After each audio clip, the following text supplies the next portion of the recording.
Assalamualaikum warahmatullahi wabarakatuh. Perkenalkan, nama saya Silvia Januarti dari kelas DM1 2022. Di sini saya akan menjelaskan bagaimana perilaku organisasi yang terdiri dari pengertian, aspek, tujuan, masalah, serta manfaat yang ada dalam perilaku organisasi. Yang pertama, perilaku organisasi itu apa sih?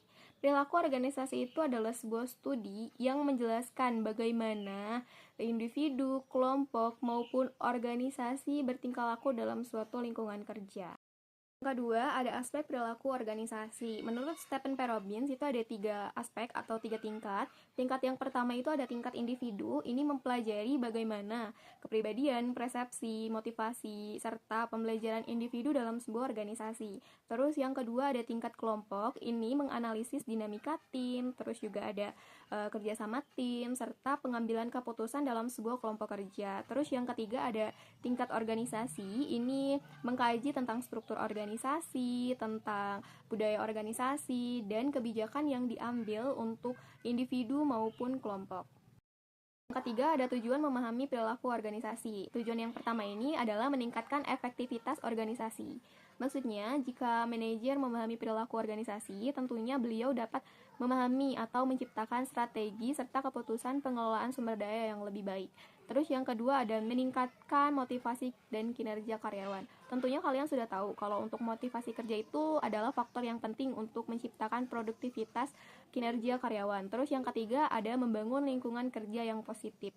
Lingkungan kerja positif juga sangat berpengaruh untuk produktivitas atau jalannya suatu kerja kan. Jadi untuk kerja yang lebih baik itu perlu banget kita perlu mempunyai lingkungan yang positif, yang mendukung. Terus, yang keempat meningkatkan kepuasan kerja, yang kelima ada prediksi, yang keenam ada eksplanasi, yang ketujuh ada pengendalian. Yang keempat ada masalah-masalah dalam sebuah organisasi, tentunya banyak sekali. Contohnya di sini ada satu, komunikasi yang tidak efektif. Ini akan menimbulkan sebuah miscommunication atau kesalahpahaman dan konflik. Terus yang kedua ada kurangnya motivasi karyawan. Yang ketiga ada resistensi terhadap perubahan. Yang keempat ada konflik dalam tim. Yang kelima ada kepemimpinan yang tidak efektif atau kurang efektif. Yang enam ada perbedaan individu. Yang tujuh ada bagaimana motivasi karyawan. Terus ada yang kedelapan kelompok. Di sini maksudnya adalah yang dapat menciptakan strategi dan justru dapat menghambat kerjasama. Terus yang ke-9 ada pengelolaan konflik. Yang ke-10 ada tekanan atau stres dari individu. Terus yang ke-11 ada proses imbalan atau suatu reward. Yang ke-12 ada kepemimpinan. Yang terakhir ada manfaat mempelajari perilaku organisasi. Manfaat yang pertama adalah meningkatkan efisiensi